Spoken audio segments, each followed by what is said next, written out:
ನಿಮ್ಮ ಹಳೆ ಒಡವೆನ ಅಧಿಕ ಬೆಲೆಗೆ ಮಾರಬೇಕೆ? ಅಟಿಕಾಗೆ ಕಾಲ್ ಮಾಡಿ 8880 ಅಟಿಕಾ ಗೋಲ್ಡ್ ಕಂಪನಿ.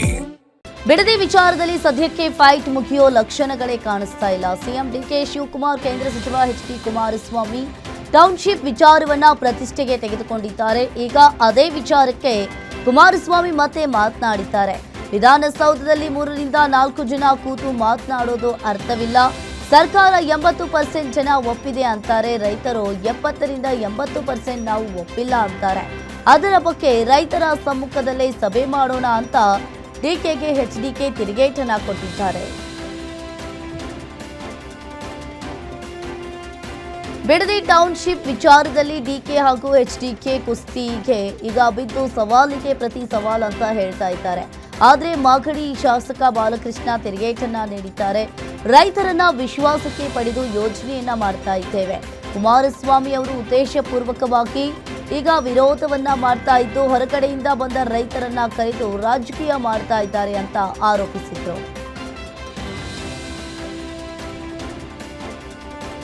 ಇನ್ನು ಸಚಿವ ಸಂಪುಟ ವಿಸ್ತರಣೆಯಲ್ಲಿ ಹೊಸಬರಿಗೆ ಆದ್ಯತೆಯನ್ನ ಕೊಡಬೇಕು ಎಂಬ ವಿಚಾರಕ್ಕೆ ಸಂಬಂಧಿಸಿದಂತೆ ಸಚಿವ ಎಂಬಿ ಪಾಟೀಲ್ ಪ್ರತಿಕ್ರಿಯೆಯನ್ನ ಕೊಟ್ಟಿದ್ದಾರೆ. ವಿಜಯಪುರದಲ್ಲಿ ಮಾತನಾಡಿದ ಅವರು, ಸಚಿವ ಸಂಪುಟ ವಿಚಾರದಲ್ಲಿ ಹೈಕಮಾಂಡ್ ನಿರ್ಧಾರ ಅಂತಿಮವಾಗಿದೆ. ಯಾರಿಗೆ ಸಚಿವ ಸ್ಥಾನವನ್ನ ಕೊಡಬೇಕು ಅಂತ ಹೈಕಮಾಂಡ್ ನಿರ್ಧರಿಸುತ್ತೆ. ಹೊಸಬರು ಹಳೆಬರಿಗೂ ಕೊಡಬೇಕು, 2 ಮಿಶ್ರಣ ಆಗಬೇಕು. ವಿಜಯಪುರಕ್ಕೆ ಮತ್ತೊಂದು ಸಚಿವ ಸ್ಥಾನ ಬೇಕೆಂದು ನಾನಂತೂ ಸ್ಪಷ್ಟವಾಗಿ ಹೇಳಿದ್ದೇನೆ ಅಂತ ಹೇಳಿದ್ರು.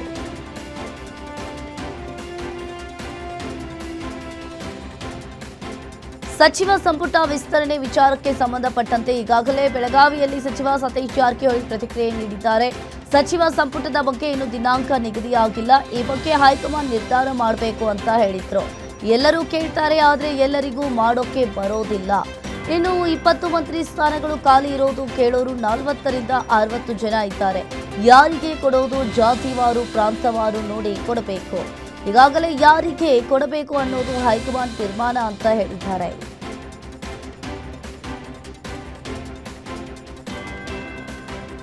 ವಿಧಾನ ಪರಿಷತ್ ಚುನಾವಣೆಯಲ್ಲಿ ನಡೆದ ಅಡ್ಡ ಮತದಾನ ರಾಜ್ಯ ಬಿಜೆಪಿಯಲ್ಲಿ ಸಂಚಲನವನ್ನ ಮೂಡಿಸಿದ್ದು, ದೆಹಲಿಯಲ್ಲಿ ವರಿಷ್ಠರಿಗೆ ರಾಜ್ಯಾಧ್ಯಕ್ಷ ಬಿವೈ ವಿಜೇಂದ್ರ ಆರ್ ಅಶೋಕ್ ಮಾಹಿತಿ ನೀಡಿದ್ದಾರೆ.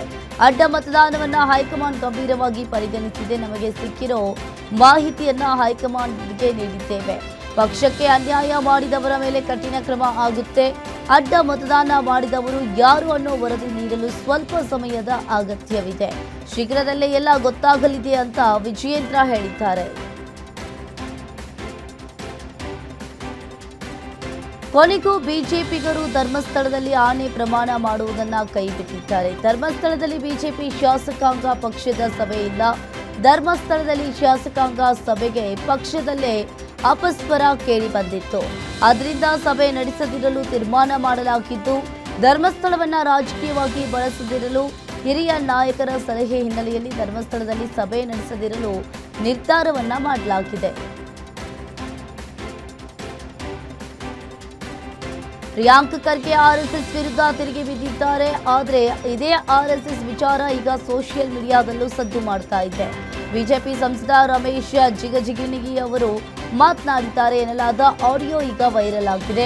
ಯುವಕನೊಬ್ಬನೊಂದಿಗೆ ಮಾತನಾಡ್ತಾ ಇರುವ ಧ್ವನಿ ಸಂಸದ ರಮೇಶ್ ಜಿಗಜಿಣಗಿ ಅವರದ್ದೇ ಎಂಬ ಚರ್ಚೆ ಜೋರಾಗಿದೆ. ಇನ್ನು ಸಂಭಾಷಣೆಯಲ್ಲಿ ಆರ್ಎಸ್ಎಸ್ ಕಾರ್ಯಕರ್ತರ ಬಗ್ಗೆ ಆಕ್ಷೇಪಾರ್ಹ ಪದ ಬಳಕೆ ಮಾಡಲಾಗಿದೆ ಅಂತ ಹೇಳಲಾಗಿದ್ದು, ಈ ಆಡಿಯೋ ರಾಜ್ಯ ರಾಜಕೀಯದಲ್ಲಿ ಹೊಸ ಸಂಚಲನಕ್ಕೆ ಕಾರಣವಾಗಿದೆ. ರಾಜ್ಯ ಸರ್ಕಾರದ ಮಹತ್ವಾಕಾಂಕ್ಷೆಯ ಗೃಹಲಕ್ಷ್ಮಿ ಯೋಜನೆಯ ಅನುಷ್ಠಾನದಲ್ಲಿ ಕೆಲವು ಗಂಭೀರ ಲೋಪದೋಷಗಳು ಕಂಡುಬಂದಿದೆ. ಡೇಟಾ ಅನಾಲಿಟಿಕ್ಸ್ ಬಳಕೆಯಿಂದ ಬಂದ ವಿಶ್ಲೇಷಣೆಯ ಪ್ರಕಾರ ಒಟ್ಟು 19,020 ಫಲಾನುಭವಿಗಳು ಜಂಟಿಯಾಗಿ ಅಥವಾ ಒಟ್ಟಿಗೆ ಒಂದೇ ಬ್ಯಾಂಕ್ ಖಾತೆ ಸಂಖ್ಯೆಯನ್ನು ಹೊಂದಿದ್ದಾರೆ. ಫಲಾನುಭವಿಗಳು ಬೇರೆಯವರ ಖಾತೆ ಸಂಖ್ಯೆಯನ್ನು ನೀಡಿದ್ದು ಹೇಗೆ ಅಥವಾ ಇಲಾಖೆಯು ಅದನ್ನು ಹೇಗೆ ಬಳಸಿಕೊಂಡಿತ್ತು ಅಂತ ಹೇಳಿ ಈ ಒಂದೇ ಖಾತೆಗೆ ಬರುವ ಹಣವನ್ನು ಹೇಗೆ ಹಂಚಿಕೊಳ್ತಾರೆ ಎಂಬುದು ತೀವ್ರ ಕುತೂಹಲವನ್ನ ಮೂಡಿಸಿದೆ. ರಾಜ್ಯ ಕಾಂಗ್ರೆಸ್ ಸರ್ಕಾರದ ಗೃಹಲಕ್ಷ್ಮಿ ಯೋಜನೆ ಕಳ್ಳಾಟವನ್ನ ಸಿಎಜಿ ವರದಿಯ ಬಿಚ್ಚಿಟ್ಟಿದೆ. ಈಗ ಜನರ ಹಣವನ್ನ ಹೇಗೆ ರಾಜಾರೋಷವಾಗಿ ಲೂಟಿ ಮಾಡ್ತಾ ಇದೆ ಎಂಬುದಕ್ಕೆ ಸ್ಪಷ್ಟ ನಿದರ್ಶನ. ರಾಜ್ಯದಲ್ಲಿ ಗ್ಯಾರಂಟಿ ಹೆಸರಿನಲ್ಲಿ ಅಧಿಕಾರಕ್ಕೆ ಬಂದಿರುವ ಕಾಂಗ್ರೆಸ್ ಸರ್ಕಾರ ಆ ಯೋಜನೆಗಳನ್ನ ಜನಹಿತಕ್ಕಿಂತ ಭ್ರಷ್ಟಾಚಾರಕ್ಕೆ ಬಳಸಿಕೊಳ್ತಾ ಇದೆ. ಅಲ್ಲದೆ ಅವೈಜ್ಞಾನಿಕ ಗ್ಯಾರಂಟಿಗಳಿಂದ ರಾಜ್ಯದ ಆರ್ಥಿಕತೆಯನ್ನೇ ಹಾಳುಗೆಡವಿದೆ ಅಂತ ಕೇಂದ್ರ ಸಚಿವ ಪ್ರಹ್ಲಾದ್ ಜೋಶಿ ಡಿಕೆ ಶಿವಕುಮಾರ್ ನೇತೃತ್ವದ ಸರ್ಕಾರದ ವಿರುದ್ಧ ಕಿಡಿಕಾರಿದ್ದಾರೆ.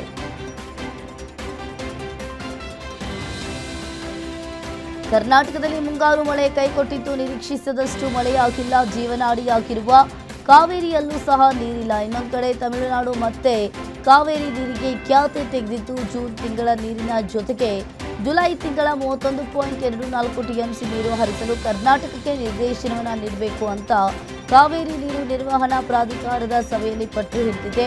ಆದರೆ ಎರಡೂ ಕಡೆ ವಾದ ಆಲಿಸಿದ ಕಾವೇರಿ ನೀರು ನಿರ್ವಹಣಾ ಪ್ರಾಧಿಕಾರ ಬಳಿಕ ಯಾವುದೇ ನಿರ್ದೇಶನವನ್ನ ನೀಡಿಲ್ಲ. ಭವಿಷ್ಯದಲ್ಲಿ ಮಳೆ ಪರಿಸ್ಥಿತಿ ನೋಡಿಕೊಂಡು ನೀರು ನೀಡುವ ಬಗ್ಗೆ ಯೋಜನೆಯನ್ನ ಮಾಡೋಣ ಎಂದಿದೆ. ಇದರಿಂದ ಕರ್ನಾಟಕಕ್ಕೆ ರಿಲೀಫ್ ಸಿಕ್ಕಂತಾಗಿದೆ. ನೀಟ್ ಪ್ರಶ್ನೆ ಪತ್ರಿಕೆ ಸೋರಿಕೆಯಾದ ಕಾರಣ ಇಡೀ ದೇಶದಾದ್ಯಂತ ನೀಟ್ ಮರು ಪರೀಕ್ಷೆ ನಡೆಸಲಾಗಿತ್ತು. ಇದೇ ಜೂನ್ 21ರಂದು ನಡೆದಿದ್ದ ಪರೀಕ್ಷೆ ಯಾವುದೇ ತೊಂದರೆ ಇಲ್ಲದೆ ಯಶಸ್ವಿಯಾಗಿ ಮುಗಿದಿದೆ. ಆದರೆ ಪರೀಕ್ಷಾ ದಿನ ಕೆಲ ವಿದ್ಯಾರ್ಥಿಗಳು ಪರೀಕ್ಷೆಯಿಂದ ವಂಚಿತರಾಗಿದ್ರು. ಕೇವಲ ಬೆಂಗಳೂರು ಮಾತ್ರವಲ್ಲ, ಇಡೀ ದೇಶದಾದ್ಯಂತ 5% ವಿದ್ಯಾರ್ಥಿಗಳು ಬರೆಯಲು ಸಾಧ್ಯವಾಗಲಿಲ್ಲ. ದೇಶದ ಇತರ ಘಟನೆಗಳಿಗಿಂತ ಬೆಂಗಳೂರಿನ ಆರ್ಸಿ ಕಾಲೇಜಿನಲ್ಲಿ ಪರೀಕ್ಷೆ ವಂಚಿತ ವಿದ್ಯಾರ್ಥಿನಿಯ ಪ್ರಕರಣ ರಾಜ್ಯದಲ್ಲಿ ರಾಜಕೀಯ ಕೆಸರಿನ ಚಾಟಕ್ಕೂ ಕಾರಣವಾಗಿದೆ. ರಾಜಧಾನಿಯ ಲೈಫ್ ಲೈನ್ ಎಂದೇ ಕರೆಯಲ್ಪಡುವ ನಮ್ಮ ಮೆಟ್ರೋ ರೈಲು ಸಂಚಾರದಲ್ಲಿ ಭಾರೀ ವ್ಯತ್ಯಯ ಉಂಟಾಗಿದೆ.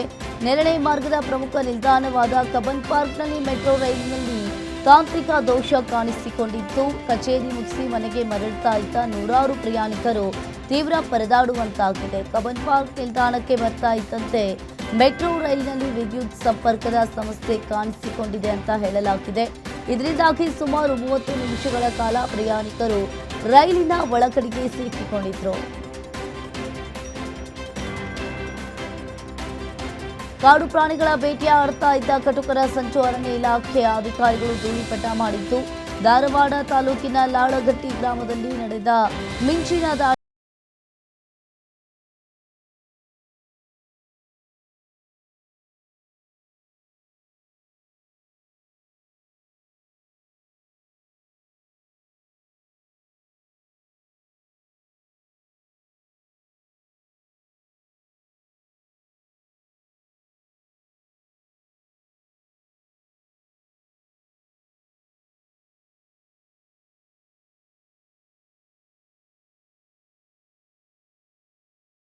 ಮಲ್ಲೇಶ್ವರಂನ ಅರಣ್ಯ ಇಲಾಖೆ ಕೇಂದ್ರ ಕಚೇರಿಯಲ್ಲಿ ಇಬ್ಬರ ವಿಚಾರಣೆ ನಡೆದಿದ್ದು, ನವಿಲುಗರಿಗಳನ್ನ ಎಲ್ಲಿಂದ ತಂದಿದ್ರು, ಕೊಟ್ಟಿದ್ಯಾರು ಎಂಬ ಬಗ್ಗೆ ಅಧಿಕಾರಿಗಳು ಮಾಹಿತಿಯನ್ನ ಕೇಳಿದ್ದಾರೆ. ಮತ್ತೆ ವಿಚಾರಣೆಗೆ ಕರೆದಾಗ ಬರುವಂತೆ ಅರಣ್ಯ ಅಧಿಕಾರಿಗಳು ಸೂಚನೆಯನ್ನ ನೀಡಿದ್ದಾರೆ. ದರ್ಶನ್ ಮತ್ತು ಗ್ಯಾಂಗ್ನಿಂದ ರೇಣುಕಾಸ್ವಾಮಿ ಕೊಲೆ ಕೇಸ್ಗೆ ಸಂಬಂಧಿಸಿದಂತೆ ಕೊಲೆ ಆರೋಪಿ ದರ್ಶನ್ ಈಗಾಗಲೇ ಮತ್ತೆ ಸುಪ್ರೀಂ ಕೋರ್ಟ್ ಮೆಟ್ಟಿಲೇರಿದ್ದಾರೆ. ಸುಪ್ರೀಂ ನೀಡಿರುವ ಆದೇಶ ಮಾರ್ಪಾಡು ಕೋರಿ ಅರ್ಜಿಯನ್ನ ಸಲ್ಲಿಸಿದ್ದಾರೆ. 1 ವರ್ಷದ ಬಳಿಕ ಜಾಮೀನು ಅರ್ಜಿ ಸಲ್ಲಿಕೆಗೆ ಸುಪ್ರೀಂ ಕೋರ್ಟ್ ಅವಕಾಶವನ್ನ ನೀಡಿತ್ತು. ಆದರೆ 1 ವರ್ಷದ ಗಡುವು ಕಡಿಮೆ ಮಾಡುವಂತೆ ಅರ್ಜಿಯಲ್ಲಿ ಮನವಿ ಮಾಡಲಾಗಿದೆ. ಈ 1 ವರ್ಷದಲ್ಲಿ 60 ಸಾಕ್ಷಿಗಳ ವಿಚಾರಣೆಗೆ ಸುಪ್ರೀಂ ಕೋರ್ಟ್ ಸೂಚನೆಯನ್ನ ನೀಡಿತ್ತು. ಸುಪ್ರೀಂ ಕೋರ್ಟ್ ಸೂಚನೆಯಂತೆ ಹೊಸ ಕೋರ್ಟ್ನಲ್ಲಿ ಕೇಸ್ ಟ್ರಯಲ್ ನಡೀತಾ ಇದೆ. ಸ್ಯಾಂಡಲ್ವುಡ್ ನಟ ದರ್ಶನ್ ಪತ್ನಿ ವಿಜಯಲಕ್ಷ್ಮಿ ಅವರ ವಿರುದ್ಧ ಸಾಮಾಜಿಕ ಜಾಲತಾಣಗಳಲ್ಲಿ ಅತ್ಯಂತ ಅಶ್ಲೀಲ ಮತ್ತು ನಿಂದನಾತ್ಮಕ ಕಾಮೆಂಟ್ಗಳನ್ನು ಹಾಕಿದ ಆರೋಪದ ಮೇಲೆ ಬಂಧನಕ್ಕೊಳಗಾಗಿರುವ 4 ಆರೋಪಿಗಳ ಜಾಮೀನು ಅರ್ಜಿಯನ್ನು ಹೈಕೋರ್ಟ್ ವಜಾಗೊಳಿಸಿದೆ. ಕೆಳ ನ್ಯಾಯಾಲಯವು ಜಾಮೀನು ನಿರಾಕರಿಸಿದ ಹಿನ್ನೆಲೆಯಲ್ಲಿ ಹೈಕೋರ್ಟ್ ಮೆಟ್ಟಿಲೇರಿದ್ರು. ಈ ಅರ್ಜಿಗಳ ಸುದೀರ್ಘ ವಿಚಾರಣೆ ನಡೆಸಿದ ನ್ಯಾಯಮೂರ್ತಿ ಎಸ್ ರಾಚಯ್ಯ ಅವರ ಏಕಸದಸ್ಯ ಪೀಠವು ಆರೋಪಿಗಳಿಗೆ ಜಾಮೀನನ್ನ ನೀಡಲು ನಿರಾಕರಿಸಿ ಅರ್ಜಿಗಳನ್ನು ವಜಾಗೊಳಿಸಿದೆ.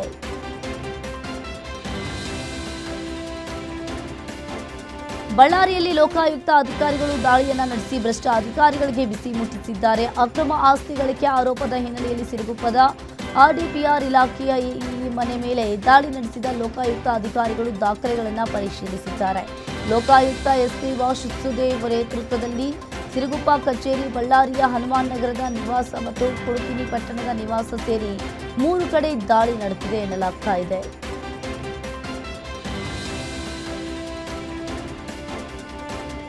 ಉತ್ತರ ಕನ್ನಡ ಜಿಲ್ಲೆ ಶಿರಸಿಯ ಎಕ್ಕಾಂಬಿ ಗ್ರಾಮದಲ್ಲಿ ಚಿರತೆಯೊಂದು ನಾಯಿಯನ್ನ ಹೊತ್ತೊಯ್ದಿದೆ. ಈ ದೃಶ್ಯ ಸಿಸಿಟಿವಿ ಕ್ಯಾಮೆರಾದಲ್ಲಿ ಸೆರೆಯಾಗಿತ್ತು. ಚಿರತೆಯ ಓಡಾಟದಿಂದ ಗ್ರಾಮದಲ್ಲಿ ಆತಂಕದ ವಾತಾವರಣ ನಿರ್ಮಾಣವಾಗಿದೆ.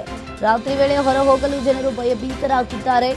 ಮಕ್ಕಳು ಹಾಗೂ ಸಾಕು ಪ್ರಾಣಿಗಳನ್ನ ಮನೆಯ ಹೊರಗೆ ಬಿಡದಂತೆ ಗ್ರಾಮಸ್ಥರಿಗೆ ಎಚ್ಚರಿಕೆಯನ್ನ ನೀಡಲಾಗಿದೆ. ಎಸ್ಆರ್ಟಿಸಿ ಬಸ್ನಲ್ಲಿ ಚಿಲ್ಲರೆ ವಿಚಾರಕ್ಕೆ ಪ್ರಯಾಣಿಕರ ಹಾಗೂ ನಿರ್ವಾಹಕನ ನಡುವೆ ವಾಗ್ವಾದ ನಡೆದ ಘಟನೆ ಚಿತ್ರದುರ್ಗ ಬಸ್ ನಿಲ್ದಾಣದಲ್ಲಿ ನಡೆದಿದೆ. ಪ್ರಯಾಣಿಕನ ಮೇಲೆ ಗೂಂಡಾವರ್ತನೆಯನ್ನ ತೋರಿದ ಕೆಎಸ್ಆರ್ಟಿಸಿ ಚಾಲಕರು ಪ್ರಯಾಣಿಕರನ್ನ ತಳ್ಳಾಡಿ ಹಲ್ಲೆಗೆ ಯತ್ನಿಸಿದ್ರು. ಸ್ಥಳೀಯರು ಈ ಬಗ್ಗೆ ಪ್ರಶ್ನೆ ಮಾಡ್ತಾ ಇದ್ದಂತೆ ಚಾಲಕ ಮತ್ತು ನಿರ್ವಾಹಕ ಕಾಲ್ಕಿತ್ತಿದ್ದಾರೆ. ಬಳಿಕ ವ್ಯಕ್ತಿಯ ಮೇಲೆ ಹಲ್ಲೆಗೆ ಮುಂದಾದ ಚಾಲಕನಿಗೆ ಪ್ರಯಾಣಿಕರು ಕ್ಲಾಸ್ ತೆಗೆದುಕೊಂಡಿದ್ದಾರೆ. ಮೊಬೈಲ್ ಅಂಗಡಿಗೆ ಕಳ್ಳರು ಕನ್ನ ಹಾಕಿದ ಘಟನೆ ನೆಲಮಂಗಲ ತಾಲೂಕಿನ ಟಿ ಬೇಗೂರಿನಲ್ಲಿ ನಡೆದಿದೆ. ಆರ್ಆರ್ ಟೆಲಿಕಾಂ ಅಂಗಡಿಯ ರೋಲಿಂಗ್ ಶಟರ್ ಮುರಿದು ದುಷ್ಕರ್ಮಿಗಳು ಕಳ್ಳತನವನ್ನ ಮಾಡಿದ್ದಾರೆ. ಇನ್ನು ಕಳ್ಳರ ಕೈ ಚಳಕ ಸಿಸಿಟಿವಿ ಕ್ಯಾಮೆರಾದಲ್ಲಿ ಸೆರೆಯಾಗಿದ್ದು 3 ಮೊಬೈಲ್ 7,000 ನಗದನ್ನ ದೋಚಿ ಪರಾರಿಯಾಗಿದ್ದಾರೆ. ಈ ಭಾಗದಲ್ಲಿ ಪೊಲೀಸ್ ಬೀಟ್ ಬರುವುದೇ ಇಲ್ಲ ಅಂತ ಹೇಳಿ ಸ್ಥಳೀಯರು ಆಕ್ರೋಶವನ್ನ ವ್ಯಕ್ತಪಡಿಸಿದ್ದು ನೆಲಮಂಗಲ ಗ್ರಾಮಾಂತರ ಪೊಲೀಸ್ ಠಾಣೆಯಲ್ಲಿ ಪ್ರಕರಣ ದಾಖಲಾಗಿದೆ. ಕುಡಿದ ಅಮಲಿನಲ್ಲಿ ಸ್ನೇಹಿತರ ನಡುವೆ ಗಲಾಟೆ ನಡೆದು ಸ್ನೇಹಿತನಿಗೆ ಬಿಯರ್ ಬಾಟಲಿನಿಂದ ಚುಚ್ಚಿ ಕೊಲೆ ಮಾಡಿದ ಘಟನೆ ಮಂಡ್ಯ ಜಿಲ್ಲೆ ಮಳವಳ್ಳಿ ತಾಲೂಕಿನ ಹಲಗೂರಿನ ಮೇದರ್ ಕಾಲೋನಿಯಲ್ಲಿ ನಡೆದಿದೆ. 33 ವರ್ಷದ ಮಂಜು ಅಲಿಯಾಸ್ ಕಾಶಿ ಮೃತ ದುರ್ದೈವಿಯಾಗಿದ್ದು ಮದ್ಯವನ್ನ ಸೇವಿಸಿ ಮಾತನಾಡ್ತಾ ಇದ್ದ ವೇಳೆ ಸ್ನೇಹಿತರ ನಡುವೆ ಜಗಳ ನಡೆದಿದೆ. ಬಳಿಕ ಬಿಯರ್ ಬಾಟಲಿನಿಂದ ಚುಚ್ಚಿ ಕೊಲೆ ಮಾಡಿದ್ದಾರೆ. ಈ ಘಟನೆಗೆ ಸಂಬಂಧಪಟ್ಟಂತೆ ಇಬ್ಬರು ಆರೋಪಿಗಳನ್ನ ಪೊಲೀಸರು ವಶಕ್ಕೆ ಪಡೆದುಕೊಂಡಿದ್ದಾರೆ.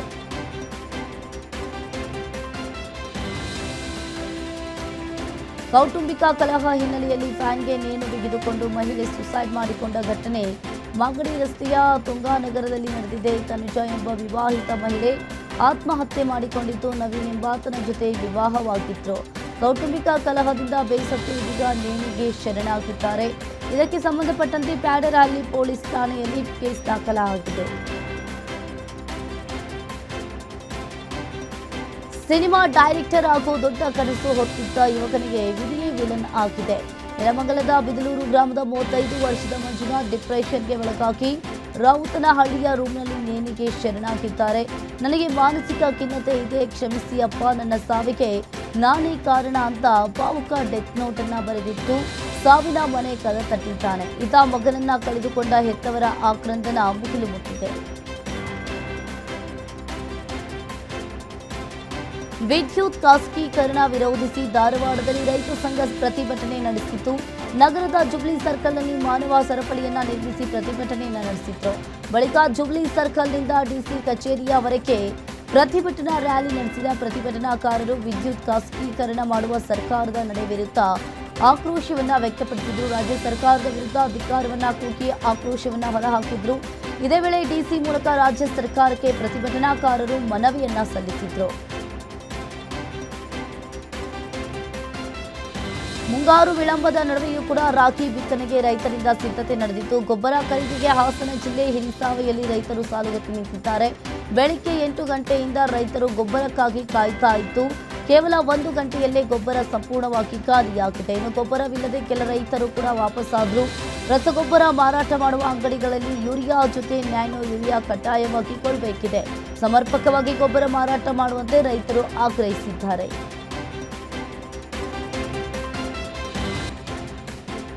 ರಾಜ್ಯದ ಹಲವೆಡೆ ಮುಂಗಾರು ಕೈಕೊಟ್ಟ ಹಿನ್ನೆಲೆಯಲ್ಲಿ ಹಾವೇರಿ ಜಿಲ್ಲೆಯಲ್ಲಿ ರೈತರು ಕಂಗಾಲಾಗಿದ್ದಾರೆ. ಮಳೆ ಸಂಬಂಧ ರೈತರು ದೇವರ ಮೊರೆ ಹೋಗಿದ್ದು ಮಳೆಗಾಗಿ ವಿಶೇಷವಾಗಿ ಪ್ರಾರ್ಥನೆಯನ್ನ ಮಾಡಿದ್ದಾರೆ. ಹಾವೇರಿ ನಗರದಾದ್ಯಂತ ತ್ಯಾಮವ್ವ ದೇವಿ ವೀರಭದ್ರೇಶ್ವರ ದೇವರ ಮೂರ್ತಿ ಮೆರವಣಿಗೆ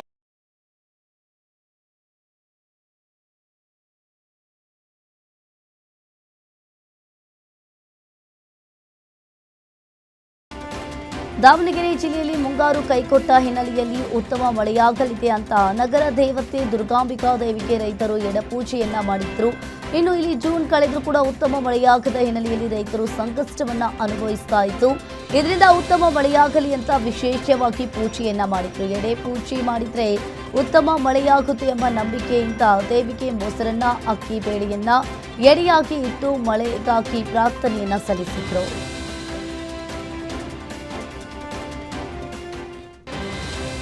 ಮಳೆ ಇಲ್ಲದೆ ಫಸಲುಗಳು ಒಣಗ್ತಾ ಇರುವ ಹಿನ್ನೆಲೆಯಲ್ಲಿ ಇನ್ನು ಕತ್ತೆಗಳ ದಾವಣಗೆರೆ ಜಿಲ್ಲೆ ಹರಿಹರ ತಾಲೂಕಿನ ಇನ್ನು ಹೊಳೆ ಸಿರಿಕೆರೆ ಗ್ರಾಮದಲ್ಲಿ ಮಳೆಗಾಗಿ ಕತ್ತೆಗಳಿಗೆ ಗ್ರಾಮಸ್ಥರು ಮದುವೆ ಮಾಡಿಸಿದ್ದಾರೆ. ಜೋಡಿ ಕತ್ತೆಗಳಿಗೆ ಬಾಸಿಂಗ ಹೂವಿನ ಹಾರ ಕಂಕಣ ಕಟ್ಟಿ ಮೆರವಣಿಗೆ ಮಾಡಲಾಯಿತು. ಯೋಗಿ ನಾರಾಯಣ್ ದೇವಸ್ಥಾನದಲ್ಲಿ ವಿಶೇಷವಾಗಿ ಪೂಜೆಯನ್ನು ನಡೆಸಿ ಕತ್ತೆಗಳನ್ನ ಈಗಾಗಲೇ ಮೆರವಣಿಗೆಯನ್ನ ಮಾಡಿದ್ರು. ಮುಂಗಾರು ಮಳೆ ಬಾರದ ಹಿನ್ನೆಲೆಯಲ್ಲಿ ಬೆಳೆಗಳಿಗೆ ಹಾನಿಯಾಗಿದ್ದು ನೀರು ಇಲ್ಲದೆ ಅಡಿಕೆ, ಮೆಕ್ಕೆಜೋಳ ಹಾಗೂ ಇತರ ಬೆಳೆಗಳು ಒಣಗ್ತಾ ಇದೆ. ಈ ಹಿನ್ನೆಲೆಯಲ್ಲಿ ಮಳೆ ಬರಲೆಂದು ಕತ್ತೆಗಳ ಮದುವೆ ಮಾಡಿದ್ದಾರೆ. ರಾಜ್ಯದಲ್ಲಿ ಮುಂಗಾರು ಕೊರತೆ ನಡುವೆ ಇದೀಗ ಮಳೆಯು ತನ್ನ ವೇಗವನ್ನ ಪಡೆದುಕೊಳ್ಳುವ ಮುನ್ಸೂಚನೆ ದೊರೆತಿದೆ. ಉತ್ತರ ಕನ್ನಡ ಜಿಲ್ಲೆಯಾದ್ಯಂತ ಮಳೆ ಹೆಚ್ಚುತ್ತಾ ಇದ್ದು ಜಿಲ್ಲೆಯಲ್ಲಿ 5 ದಿನ ಆರೆಂಜ್ ಅಲರ್ಟ್ ಅನ್ನು ಘೋಷಿಸಲಾಗಿದೆ. ಇಂದಿನಿಂದ ಜಿಲ್ಲೆಯಲ್ಲಿ ಜೂನ್ 27ರವರೆಗೆ ಭಾರೀ ಮಳೆಯಾಗುವ ಸಾಧ್ಯತೆ ಇದೆ. ಇನ್ನು ಇದೇ ಹಿನ್ನೆಲೆಯಲ್ಲಿ ಜಿಲ್ಲಾಧಿಕಾರಿ ಕಚೇರಿಯಲ್ಲಿ ತುರ್ತು ಕಾರ್ಯಾಚರಣೆ ಕಚೇರಿ ಪ್ರಾರಂಭ ಸಹ ಮಾಡಲಾಗಿದೆ. ಮಳೆಯ ಬಗ್ಗೆ ಮುನ್ನೆಚ್ಚರಿಕೆ ವಹಿಸುವಂತೆ ಜಿಲ್ಲಾಧಿಕಾರಿ ಲಕ್ಷ್ಮೀಪ್ರಿಯಾ ಅವರು ಸಾರ್ವಜನಿಕರಿಗೆ ಮನವಿಯನ್ನ ಮಾಡಿದ್ದಾರೆ. ಕರ್ನಾಟಕದಾದ್ಯಂತ ಮುಂಗಾರು ಬಿರುಸು ಪಡಿತಾ ಇರುವ ಹಿನ್ನೆಲೆಯಲ್ಲಿ ಮುಂದಿನ 1 ವಾರಗಳ ಅವಧಿಗೆ ರಾಜ್ಯದ ವಿವಿಧೆಡೆ ಮಳೆ ಮುನ್ಸೂಚನೆಯನ್ನು ಹವಾಮಾನ ಇಲಾಖೆ ನೀಡಿದೆ. ಮುಂದಿನ 24 ಗಂಟೆಗಳಲ್ಲಿ ಕರಾವಳಿ ಕರ್ನಾಟಕದ ಜಿಲ್ಲೆಗಳಲ್ಲಿ ಗಂಟೆಗೆ 30ರಿಂದ 40 ಕಿಲೋಮೀಟರ್ ವೇಗದ ಗಾಳಿಯ ಜೊತೆಗೆ ಗುಡುಗು ಸಹಿತ ಭಾರೀ ಮಳೆಯಾಗಲಿದೆ.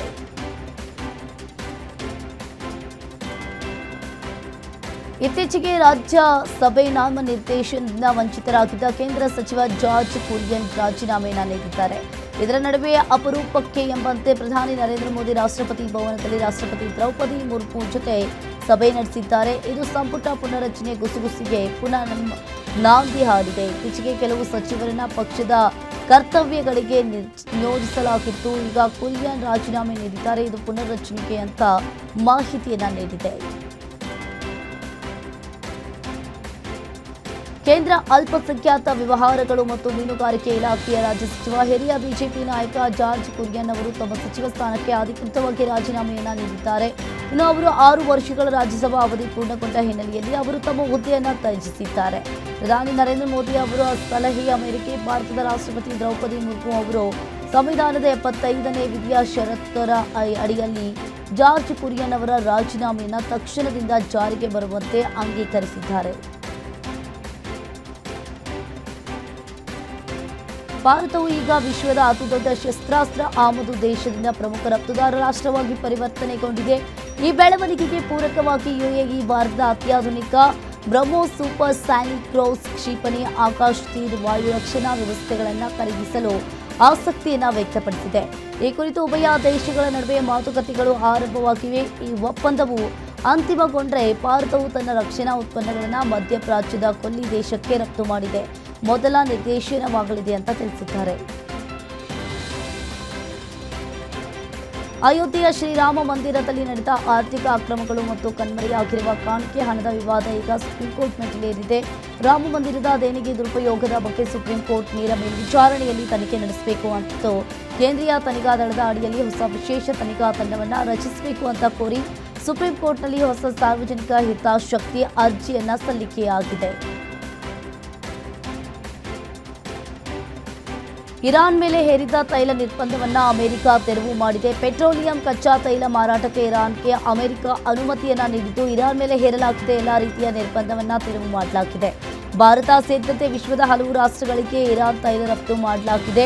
ಇರಾನ್ ಮೇಲಿನ ನಿರ್ಬಂಧ ತೆರವಿನಿಂದ ತೈಲ ಬೆಲೆ ಏರಿಕೆಯಾಗುವ ಸಾಧ್ಯತೆ ಇದೆ.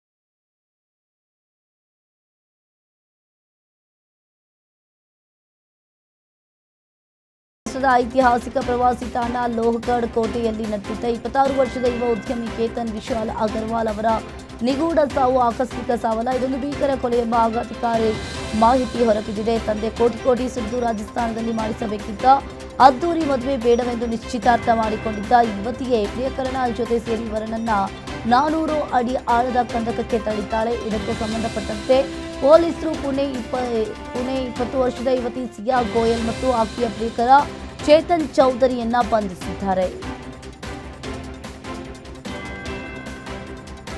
ರಾಷ್ಟ್ರಪತಿ ಭವನದಲ್ಲಿ ನಡೆದ ಕಾರ್ಯಕ್ರಮದಲ್ಲಿ ರಾಷ್ಟ್ರಪತಿ ದ್ರೌಪದಿ ಮುರ್ಮು ಅವರು ಖ್ಯಾತ ನಟರಾದ ಮಮ್ಮೂಟಿ, ಮಾಧವನ್ ಸೇರಿದಂತೆ 65 ಸಾಧಕರಿಗೆ 2ನೇ ಹಂತದಲ್ಲಿ ಪದ್ಮ ಪ್ರಶಸ್ತಿ ನೀಡಿ ಗೌರವಿಸಿದ್ರು. ಇನ್ನು ಈಗಾಗಲೇ ಜೂನ್ 26ರ ಗಣರಾಜ್ಯೋತ್ಸವದಂದು ಒಟ್ಟು 131 ಸಾಧಕರ ಹೆಸರನ್ನ ಪದ್ಮ ಪ್ರಶಸ್ತಿಗೆ ಈಗಾಗಲೇ ಆಯ್ಕೆ ಮಾಡಲಾಗಿತ್ತು. ಮೇ 25ರಂದು ಮೊದಲ ಹಂತದಲ್ಲಿ 66 ಸಾಧಕರಿಗೆ ನೀಡಲಾಗಿತ್ತು. ಉಳಿದ 65 ಮಂದಿಗೆ ನೀಡಲಾಗಿದ್ದು, ಮುರ್ಮು ಅವರು 2 ಪದ್ಮ ವಿಭೂಷಣ, 7 ಪದ್ಮಭೂಷಣ ಹಾಗೆ 56 ಪದ್ಮಶ್ರೀ ಪ್ರಶಸ್ತಿಗಳನ್ನು ಪ್ರದಾನ ಮಾಡಿದರು. ಕರ್ನಾಟಕದ 5 ಸಾಧಕರಿಗೆ ರಾಷ್ಟ್ರಪತಿ ದ್ರೌಪದಿ ಮುರ್ಮು ದೇಶದ ಅತ್ಯುನ್ನತ ನಾಗರಿಕ ಪ್ರಶಸ್ತಿಗಳಲ್ಲಿ ಒಂದಾದ ಪದ್ಮಶ್ರೀ ಪ್ರಶಸ್ತಿ ಪ್ರದಾನ ಮಾಡಿದ್ರು. ಡಾಕ್ಟರ್ ಪ್ರಭಾಕರ್ ಕೋರೆ, ಡಾಕ್ಟರ್ ಸುರೇಶ್ ಹನಗವಾಡಿ, ಶಶಿಶೇಖರ್ ವೆಂಪತಿ, ವಿಜ್ಞಾನಿ ಡಾಕ್ಟರ್ ಶುಭಾ ವೆಂಕಟೇಶ್ ಅಯ್ಯಂಗಾರ್ ಮತ್ತು ಉದ್ಯಮಿ ಟಿ ಜಗನ್ನಾಥನ್ ಅವರಿಗೆ ರಾಷ್ಟ್ರಪತಿ ಭವನದಲ್ಲಿ ನಡೆದ ಸಮಾರಂಭದಲ್ಲಿ ಮರಣೋತ್ತರ ಪ್ರಶಸ್ತಿ ಪ್ರದಾನ ಮಾಡಲಾಯಿತು. ಮಲಯಾಳಂ ಚಿತ್ರರಂಗದ ಖ್ಯಾತ ಹಿರಿಯ ನಟ ಮಮ್ಮೂಟಿ ಅವರಿಗೆ ಪದ್ಮಭೂಷಣ ಪ್ರದಾನ ಮಾಡಲಾಗಿದೆ. ನವದೆಹಲಿಯ ರಾಷ್ಟ್ರಪತಿ ಭವನದಲ್ಲಿ ಮಂಗಳವಾರ ನಡೆದ ಸಮಾರಂಭದಲ್ಲಿ ಗೌರವಾನ್ವಿತ ರಾಷ್ಟ್ರಪತಿ ದ್ರೌಪದಿ ಮುರ್ಮು ಅವರು ಮಮ್ಮೂಟಿಗೆ ಈ ಪ್ರಶಸ್ತಿ ನೀಡಿ ಗೌರವಿಸಿದ್ರು. ಪ್ರಶಸ್ತಿ ಪ್ರದಾನ ಸಮಾರಂಭದ ಮುಕ್ತಾಯದ ನಂತರ ಪ್ರಧಾನಿ ನರೇಂದ್ರ ಮೋದಿ ಅವರು ಮಮ್ಮೂಟಿ ಹಾಗೂ ಅವರ ಕುಟುಂಬದವರನ್ನ ಪ್ರತ್ಯೇಕವಾಗಿ ಭೇಟಿಯಾಗಿ ಶುಭ ಹಾರೈಸಿದ್ರು.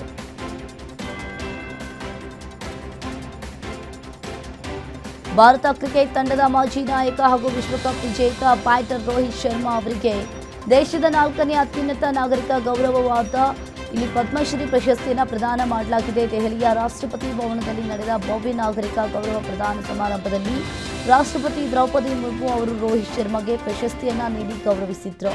ಇದು ಭಾರತೀಯ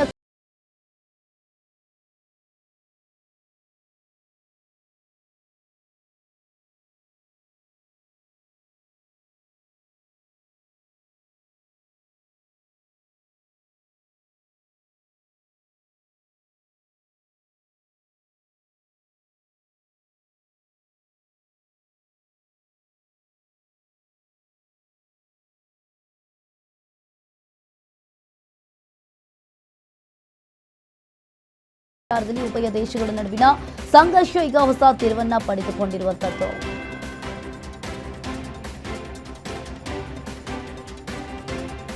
ಇರಾನ್ ಜೊತೆಗಿನ ಶಾಂತಿ ಮಾತುಕತೆಯ ಮಧ್ಯಸ್ಥಿಕೆ ವಹಿಸಿರುವ ಪಾಕಿಸ್ತಾನದ ಬಗ್ಗೆ ಅಮೆರಿಕ ಉಪಾಧ್ಯಕ್ಷ ಜೆಡಿ ವ್ಯಾನ್ಸ್ ಆಡಿರುವ ಮಾತು ಈಗ ಅಮೆರಿಕದ ಸ್ವಪಕ್ಷದ ನಾಯಕರಲ್ಲಿ ತೀವ್ರ ಆಕ್ರೋಶವನ್ನ ಮೂಡಿಸಿದೆ. ನಾವು ಪಾಕಿಸ್ತಾನವನ್ನು ಪ್ರೀತಿಸ್ತೀವಿ ಎಂಬ ವ್ಯಾನ್ಸ್ ಹೇಳಿಕೆಗೆ ಶಾಸಕರು ಕಟುವಾಗಿ ಆಕ್ಷೇಪವನ್ನ ವ್ಯಕ್ತಪಡಿಸಿದ್ದಾರೆ.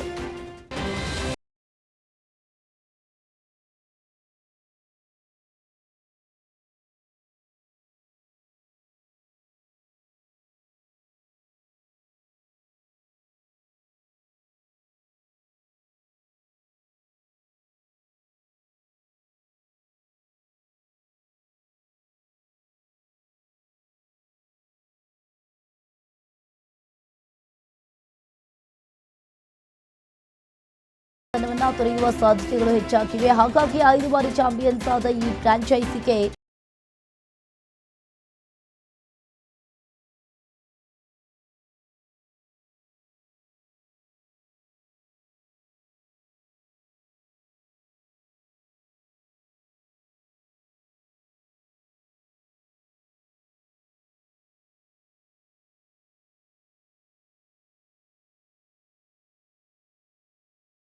ಮತ್ತು ಇಂಗ್ಲೆಂಡ್ ವಿರುದ್ಧದ T20 ಸರಣಿಯಿಂದ ಹೊರಬಿದ್ದಿದ್ದಾರೆ. ಹಾರ್ದಿಕ್ ಪಾಂಡ್ಯ ಅನುಪಸ್ಥಿತಿಯಲ್ಲಿ ಹೆಚ್ಚಿನ ಜವಾಬ್ದಾರಿಯನ್ನು ಹೊರುವ ನಿರೀಕ್ಷೆ ಇದೆ ಅಂತ ಹೇಳಿದ್ದಾರೆ.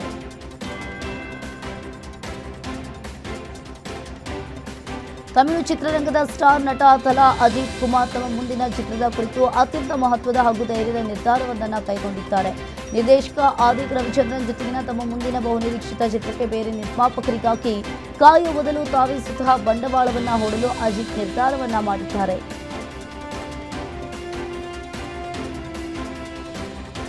ನಟಿ ಸಮಂತಾ ಹಾಗೂ ರಾಜ್ ನೆಡಿಮೋರು ದಂಪತಿಯ ಮಾ ಇಂಟಿ ಬಂಗಾರಂ ಚಿತ್ರದ ಬ್ಲಾಕ್ ಬಸ್ಟರ್ ಯಶಸ್ಸಿನ ಬೆನ್ನಲ್ಲೇ ಮೆಗಾಸ್ಟಾರ್ ಚಿರಂಜೀವಿ ಅವರು ಹಂಚಿಕೊಂಡಿರುವ ಒಂದು ಟ್ವೀಟ್ ಭಾರಿ ಸಂಚಲನವನ್ನು ಮೂಡಿಸಿದೆ. ಚಿತ್ರತಂಡವನ್ನು ಮನೆಗೆ ಕರೆಸಿ ಸತ್ಕರಿಸಿದ ಚಿರು ಹೊಸ ಅಧ್ಯಾಯಕ್ಕೆ ಕಾಲಿಡ್ತಾ ಇರುವ ಸಮಂತಾ ರಾಜ್ನ ಪತಿಗೆ ಶುಭಾಶಯ ಅಂತ ಬರೆದಿದ್ದಾರೆ. ಅದೇ ಈಗ ಚರ್ಚೆಗೆ ಕಾರಣವಾಗಿದೆ.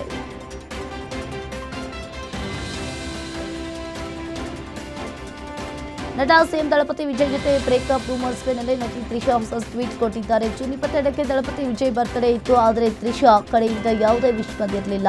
ನಟಿ ತ್ರಿಷಾ ಕೊನೆಗೂ ವಿಜಯ್ಗೆ ಬರ್ತ್ಡೇ ವಿಶ್ ಮಾಡಿದ್ದಾರೆ. ಸಾಮಾಜಿಕ ಜಾಲತಾಣಗಳಲ್ಲಿ ತಡವಾಗಿ ಆದರೂ ಅಭಿಮಾನಿಗಳ ಕುತೂಹಲಕ್ಕೆ ಉತ್ತರ ಸಿಕ್ಕಿದೆ. ತಮ್ಮ ಎಂದಿನ ಶೈಲಿಯಲ್ಲೇ ವಿಜಯ್ ಅವರಿಗೆ ತ್ರಿಷಾ ಜನ್ಮದಿನದ ಶುಭಾಶಯಗಳನ್ನು ತಿಳಿಸಿದ್ದಾರೆ. ವಿಜಯ್ ಅವರ birthday celebration heartful photo share ಮಾಡಿದ್ದಾರೆ.